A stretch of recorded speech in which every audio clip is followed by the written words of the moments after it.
I am in charge. This is my home, and I'm bringing up children, and they get it left, right, and center. I mean, I smack the ass out of them. I mean, they wouldn't dream of, it depends.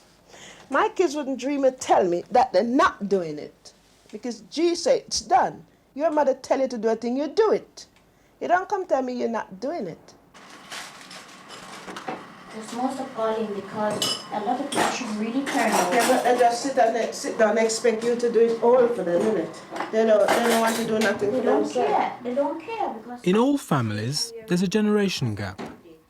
Different attitudes between parents and children. In black families in Britain, though, there's a further problem.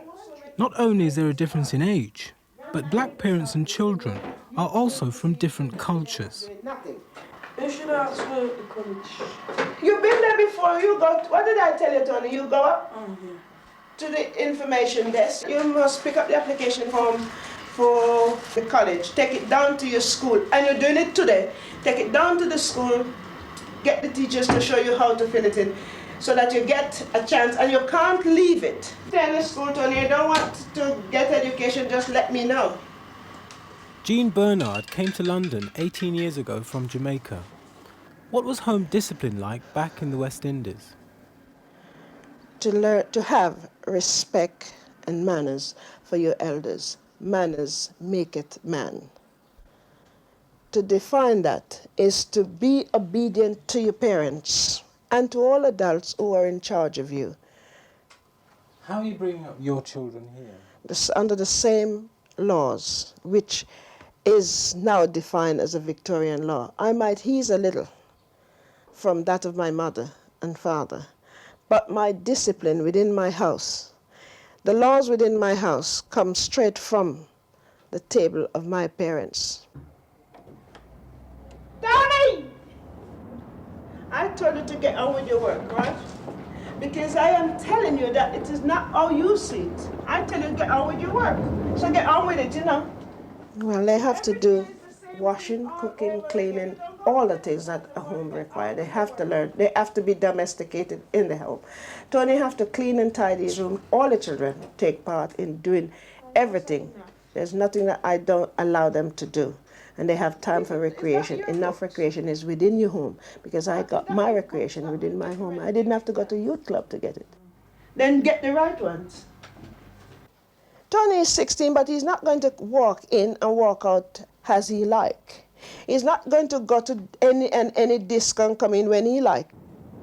How do you feel about your mother's discipline? Do you like having to do the housework and It's clean not up? liking it, it's just that I've got used to it, doing it for so long. It doesn't worry me anymore. Did it used to worry you? It used to sort of, when I wanted to go out, I had to be doing something indoors. And that's how I didn't like it, you know. And what used to happen when you used to say to her you didn't like it? Did you used to say it? No, I wouldn't say it because I know, you know, she'd hit me or something like that. So I wouldn't dare say that.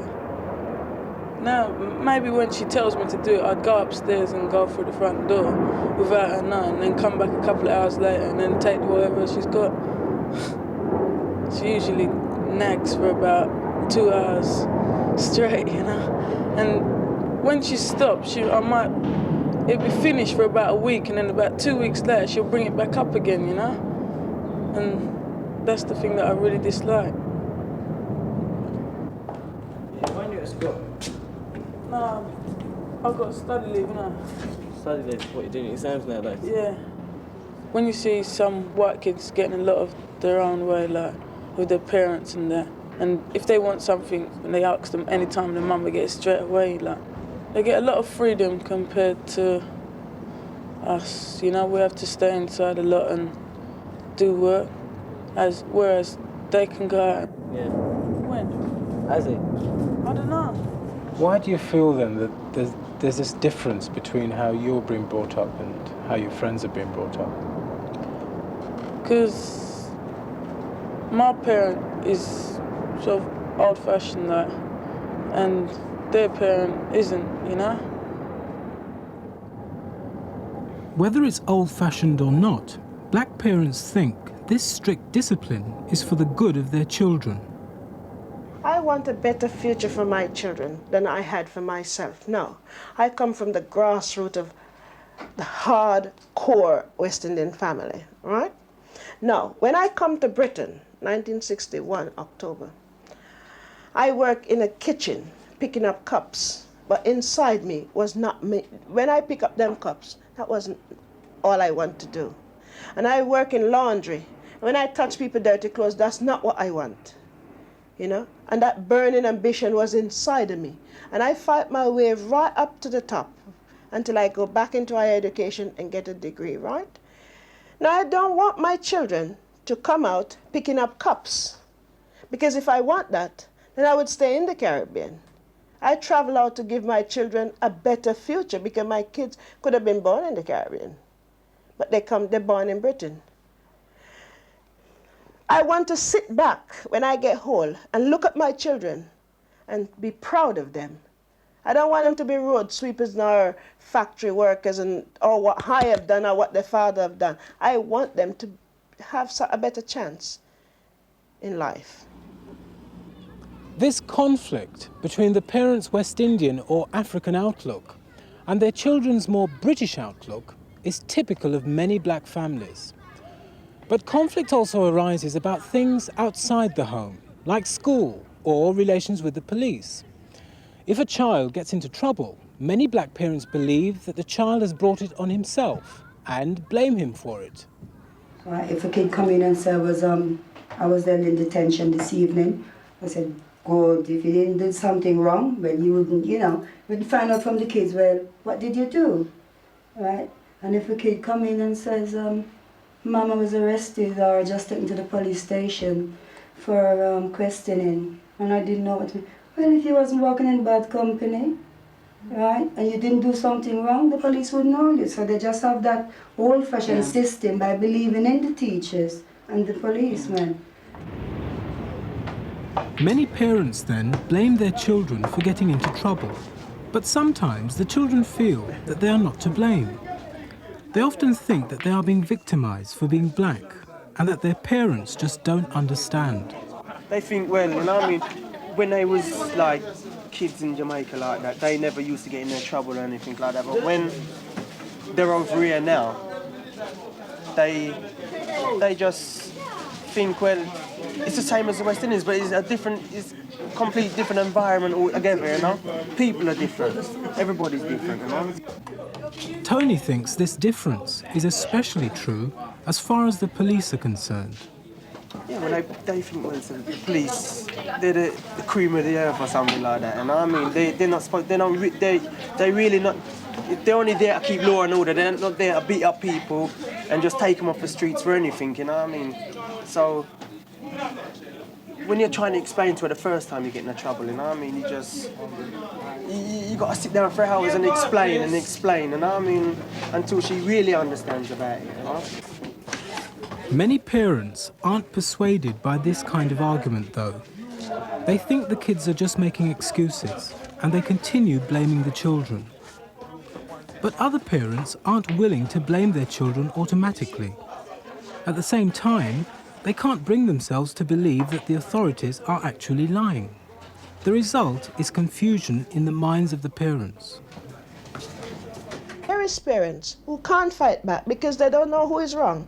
Is my child wrong? Is the police wrong? And that confusion. And even though they might, at this present moment, defend the child, but that child is going to live in hell because the parent is going to say, you see what you bring down on me? You see, you have police in my house. It's as if you bring a deadly disease in the house. So whose fault do you think it is? In this society, I don't know who to blame right now, because I am here telling my kids, I'm laying down one set of rules. The school lay another set of rules. The television lay another set of rules. And the news, the media and a whole lay another set of rules. Through my door, there's another set of rules. And what I think is happening, the kids are confused because adults are confusing the children. Many parents become confused if their children get into trouble with the police. The same thing often happens if their children get into trouble at school.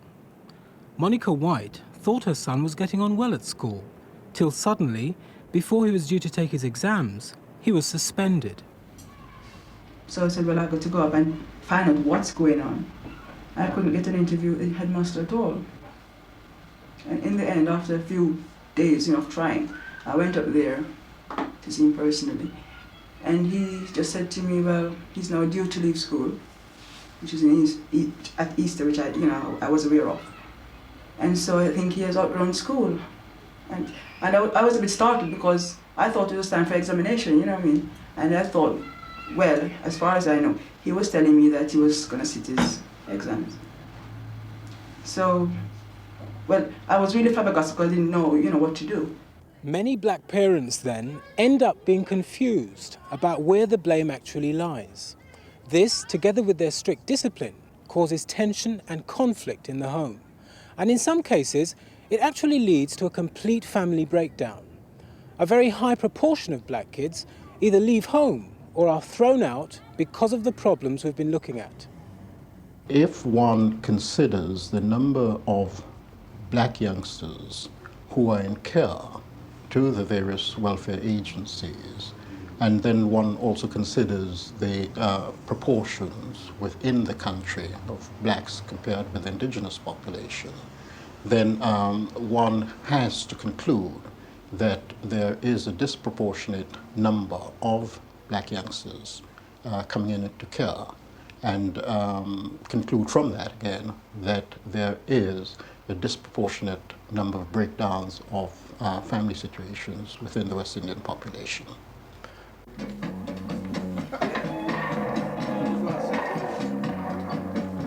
Wow. 16-year-old Michael Gelutu left home a year ago. He's now living in this North London hostel for homeless boys. He and his parents quarrelled frequently about discipline, but it was when he got into trouble first with the police and then at school that the rupture finally came. So you're reading, Michael? So you're reading now? Michael, how did you get into the hostel? It was true. The police come around my house one time. Then after that, really, my dad could say I had a grudge against me.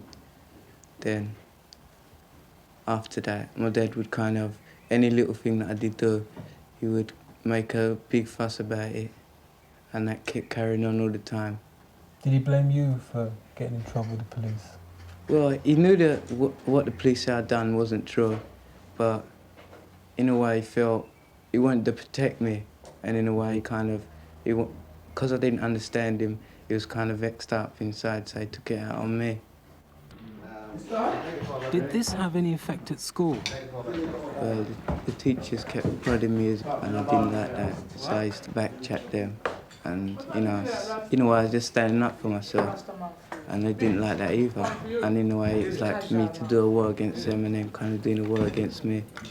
They suspended me, then they let me go back to school. That got my dad even more vexed up, because he always wanted me to go to school and take all my exams and that. And he saw the way that I was going, I wasn't going to be able to take no exams at all. And he was disappointed in me. Why do you feel that your father couldn't understand, in a sense, what you were going through?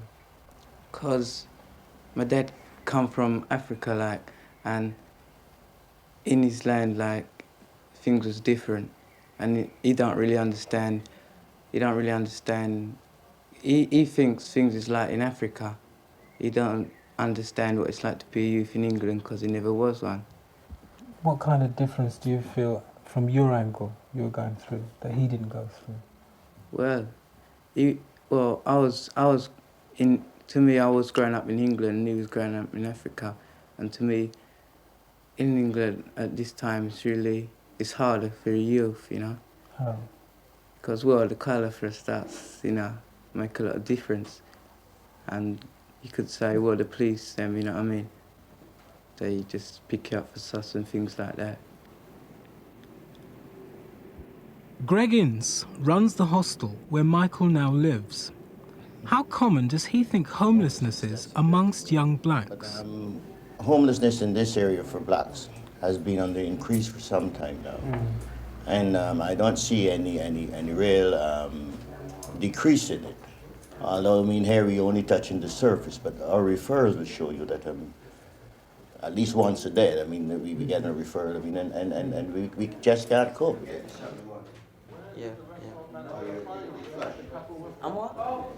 Why do you feel this problem is a cause for concern?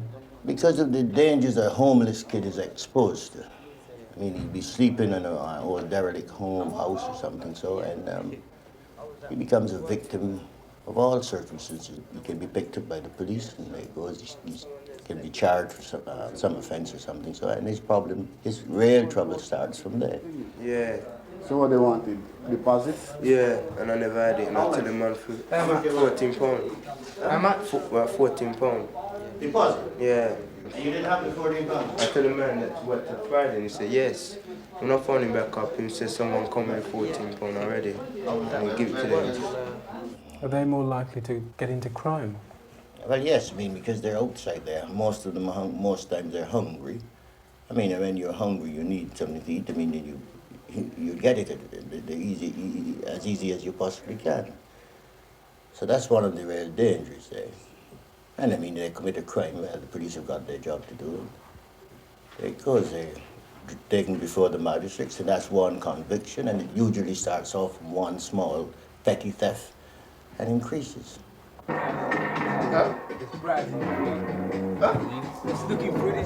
So for those boys who have nowhere to go, the decision to leave home could be the first step towards a life of crime. And even if they are amongst the lucky ones and get a place in a hostel, life is still fairly grim. Do you like it here? Yeah, it's all right. What do you dislike about being here? Quite nothing, really. Where will you go when you leave here? Well, I'm hoping to get a flat. Do you like it here? Yeah, it's all right here. Yeah. There's nothing about here that you dislike? No, not really.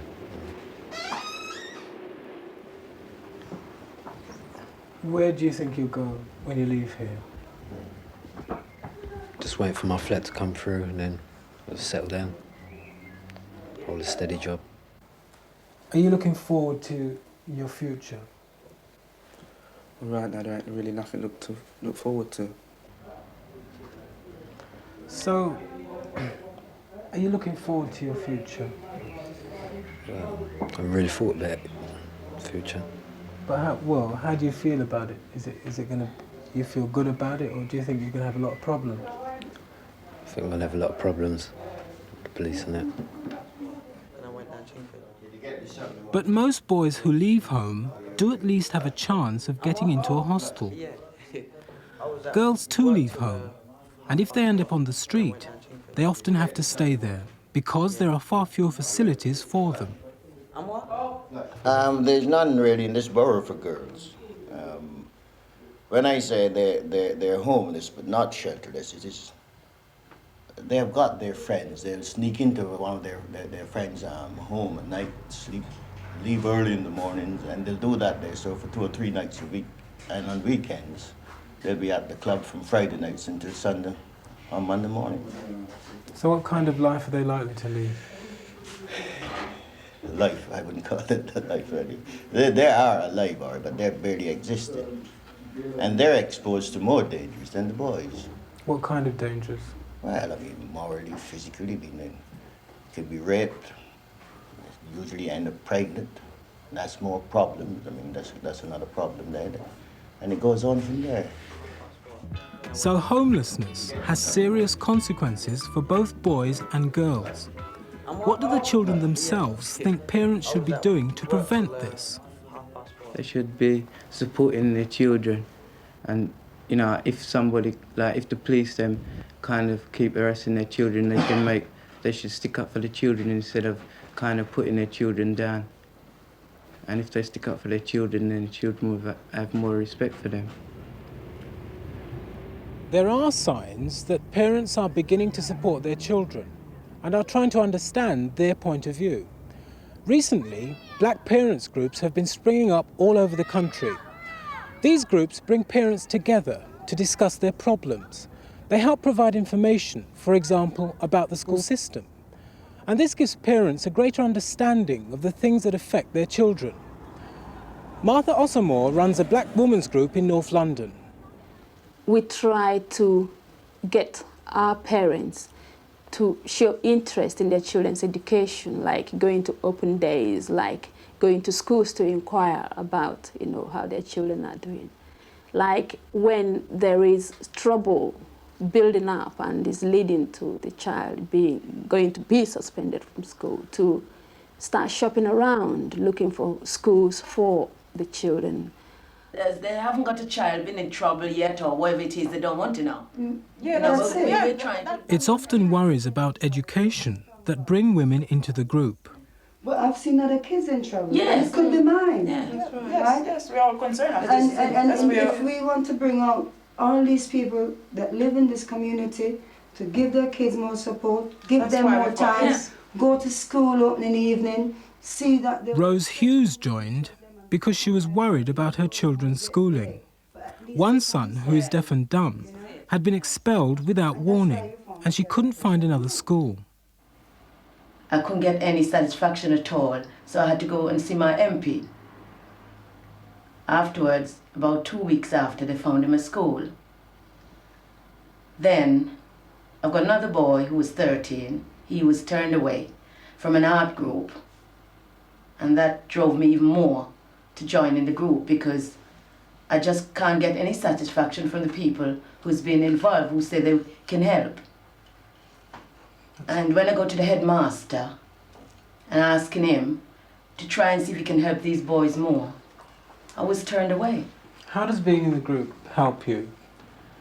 Well, it has helped me a lot, given me more confidence in myself, and helped me to go out more and try to see if I can help more people, talk to more people to come and join the group and make it more stronger. It gets us together to think about what is happening and to see that it's not just our children on their own who are being picked up. And it gives us the confidence, to go to the courts and challenge them, to go to the school and challenge them, and in fact to challenge anybody who is, for want of a better word, I suppose, oppressing our children, because in a way that's how we see it.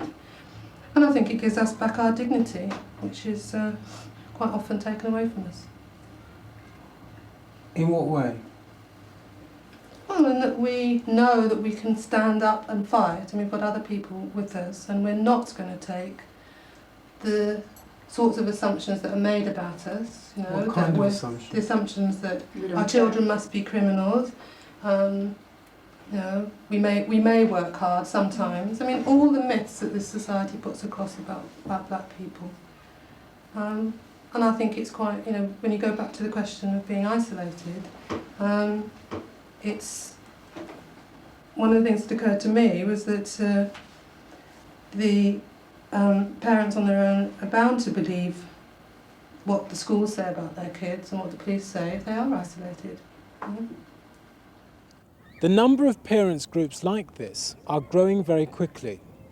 It shows that black parents are adjusting rapidly, and that the kind of cultural conflict we looked at earlier in the programme may eventually disappear.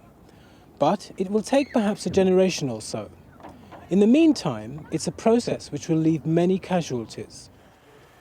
What sort of prospects do these kids have in terms of building a kind of decent future for themselves? This is our problem. This is what we're really trying to do, to give them a start. I mean, some kind of motivation to make, how can I put it? Good members of society then. To fit them into society, we try our best to motivate them now, to make them realize that they're going to have kids of their own shortly, and this is the time to prepare themselves for such and such.